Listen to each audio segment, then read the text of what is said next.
तोहा लो गनवा गौतू नहीं दादा मने तोहार नंद चूल डालतिया है माटी सनतिया तोरा सब गनवा नहीं गात हो दादा ताकत हो काहे हो गाँव खबगरिया आचार पाताल ये कह दिया। अरे ये बड़की जिज्जी गौतू नहीं गना हुआ नंदी मतलब चुलिया वाला मटिया सन थे डाले खड़ते अब डाल दिए तब गाय कौन फायदा मिलियो गरिया लाज मौका बस शादी ब्याह तर नंदी के गरिया के मौका रहला बस कहां गरिया मिलेला बस गरिया पे झगड़ा हो जाला तो आज जम के गरिया हमारी जिज्जी हो तब तो ठीक है दादा आज ऐसन गरिया वैसन गरिया की देखे वाले सुने वाले के कनवा की फाट उड़ जाई रही है दादा। अरे हमारी जिज्जी तब शुरू करो दादा काहे एकदम लगाए हो ही अंतियन में गौतू नहीं बनवारी के बहिना के गरम बाजार खोजे 10-10 बहत्तर बनवारी के बहिना के गरम बाजार खोजे 10-10 बहत्तर उसे कुलवा से भइल रहने 3 दिन फरार खोजे 10-10 बहत्तर इसे कुलवा से भइल रहने 3 दिन फरार खोजे 10-10 बहत्तर कलवा के बुआ के गरम बाजार खोजे 10-10 बहत्तर कलवा के बुआ के गरम बाजार खोजे 10-10 बहत्तर अरे बड़की जीजी बहुत गजब गाड़ी गरिया हुआ राम जरा दिल खुश होई गरिया दादा। अरे भौजी लोग गरिया लवा तोहरा सबके गरिया के मौका बा हो सके कल हमरे सबके गरिया के मौका मिल जाए तो आवाज हमरा दीदी लोग के तब बताए तोहरा सबके मिलके बताए हां कुल दीदी मिलके तोहरा सबके गरिया भौजी लोग हो माने आज गरिया ली दादा बियान देखा जाए का होई का नहीं होई अरे हमारी जीजी रुका ना और गरिया हमारी जीजी है ननदे घर लुटेनी हाय दैया दैया ननदे घर लुटेनी हाय दैया दैया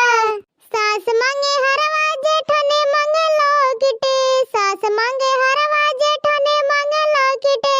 ननदे मांगे झुलनी हाय दैया दैया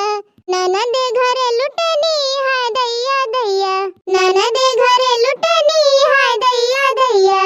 सास मांगे साड़ी जेठान मांगे लहंगा सास मांगे साड़ी जेठान मांगे लहंगा ननदे मांगे चुनरी हाय दैया दैया ननदे घर लुटेनी हाय दैया दैया ननदे घर लुटेनी हाय दैया दैया सास मांगे पायल जेठाने मांगे बिछिया सास मांगे पायल जेठाने मांगे बिछिया ननदे मांगे नथुनी हाय दैया दैया ननदे घर लुटेनी हाय दैया दैया ननदे घर लुटेनी हाय दैया दैया ननदे घर लुटेनी हाय दैया दैया ननदे घर लुटेनी हाय दैया दैया सुनो ननद रानी मजा आई कि नहीं अरे हमारी जिज्जी है का बताइए मजा आई कि नहीं वरना तो बुरा लागत होई अरे गावा गावा दुल्हन जब तक चुलिया ना पड़ जाए ना तब तक भर गए हां गा के एकदम पूरा टोला मोहल्ला या कैदा दादा हो मोर बिछुआ है राई गे चुलिया दुआर मोर बिछुआ ननदो हो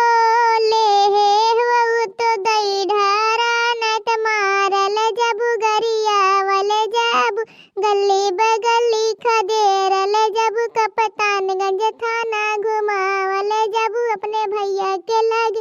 सुतावल जब मोर बिछुआ है राई गे चलिया दुआर मोर बिछुआ है राई गे चलिया दुआर मोर बिछुआ है राई गे चलिया दुआर मोर बिछुआ बूढ़ा हो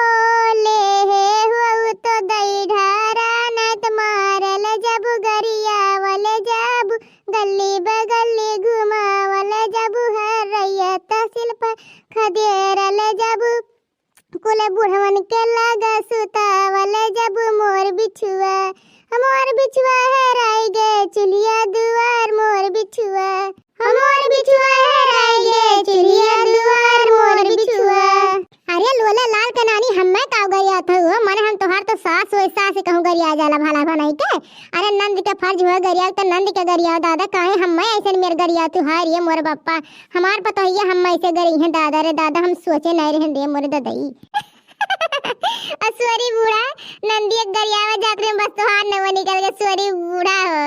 ननदा हो चलिए जल्दी जल्दी डाला, जितने जल्दी डालबो ना उतने जल्दी जाला, तुम्हें छुट्टी मिली गाड़ी सुने खाना तब बौरी एक गाड़ी सुने पाबू, तो डाला फटाफट। तो भैया बाबू लोग ये हमारे चूल डाले वाला गाना कैसे लग, गाना अच्छा लगे तो वीडियो को लाइक शेयर सब्सक्राइब जरूर कर दियो। अगर केहू का आप सबके घर में शादी ब्याह परत हो तो हमें जरूर बुलाओ भैया बाबू लोग, ऐसा गाना गाए वैसा गाना गाए गर्दा गर्दा कर दिया।